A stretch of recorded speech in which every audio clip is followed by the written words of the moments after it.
How to tell an authentic object from a forgery. The solution that Bosch associate Louis Tepper presented in the previous episode is called Origify. I'm Jeff's voice avatar. Let us dive deeper into how this technology works. From know-how to wow. AI hosted Deep Dive.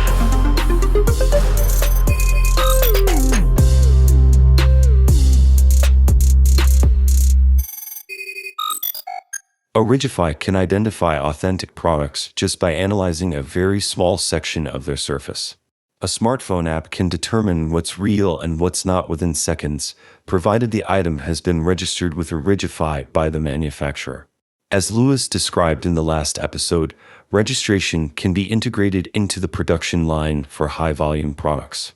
Small batch products can be registered using a small tabletop device. And then there is most of the time a fixture per part, and then you can place the part in this fixture.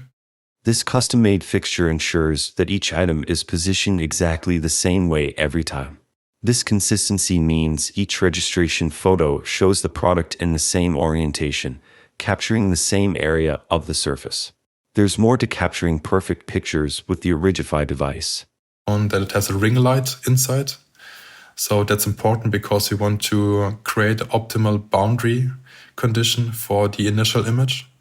And as the image is saved, let's say as the master image for each part, you want to have really a controlled environment for this image. The camera, though not better than most smartphone cameras in terms of quality, is special in its durability. Because a smartphone camera normally dies at around 20,000 captures. And the Platin camera or the industrial Preci is developed to do 400 to 500,000 images per year. With the fixture, the light, the camera, and the item in place, it's time to take the picture. Then there's an RGB button, and you can press this button once, and then it takes an image, and you then get a feedback of a green light that says, okay, it is now stored in the database. During this process, there's a well-thought-out division of labor between the tabletop device and the cloud server. The device pre-processes the image by cropping it to the 5 square millimeters used for recognition.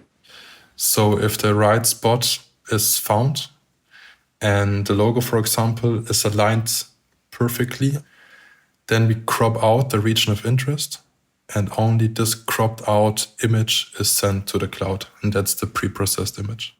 In the Bosch cloud, this cropped image is further processed to create a digital fingerprint of the surface structure. The algorithm that creates this fingerprint is the cornerstone of Origify's solution. All the magic happens in the cloud, and that is also pretty important for us, because in the cloud there's our algorithm and is there secured also. Compared to the secure Bosch cloud, a hardware device on a factory floor in an unknown environment is more vulnerable to hacking. So these devices are intentionally left comparatively simple. For the same reason, Origify typically restricts product registration from a smartphone.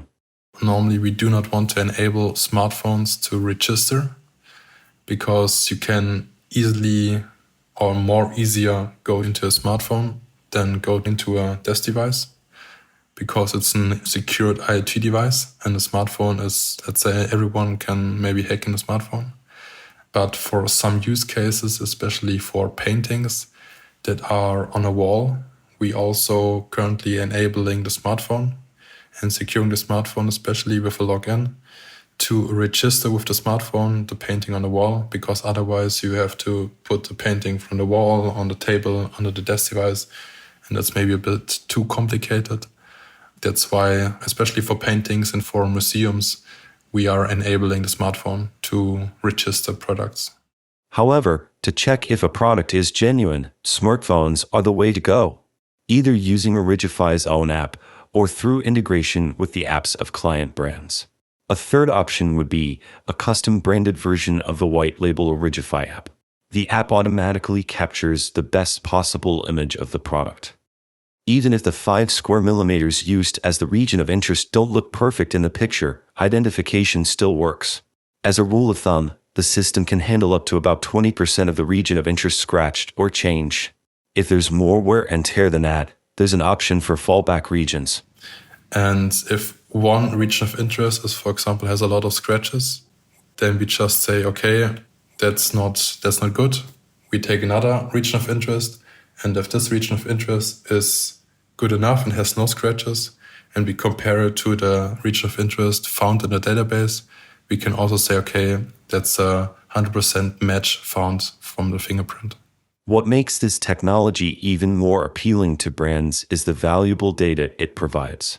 Each scan of a product by a user generates data. Then you have the data of the smartphone, of where the smartphone is, the location of the smartphone, and everything else.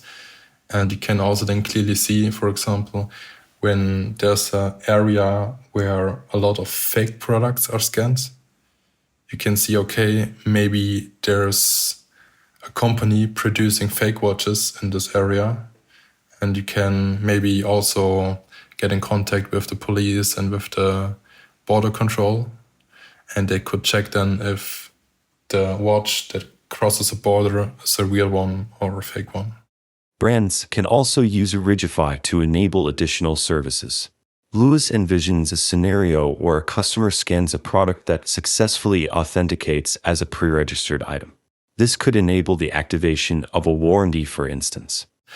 And then you can start some guarantees when the end customer takes an image of his new watch, or when the jeweler is taking the image of a watch that he's selling currently. Then, for example, a guarantee can be started, something like this. This is just one example how Origify could allow brands to connect with customers who buy used products on the secondary market and offer them services that were previously impossible. And that's a wrap for today's From Know-How to Wow Deep Dive. I hope you learned something. I'm Jeff's voice avatar, and I'm out. From know-how to wow. AI hosted Deep Dive.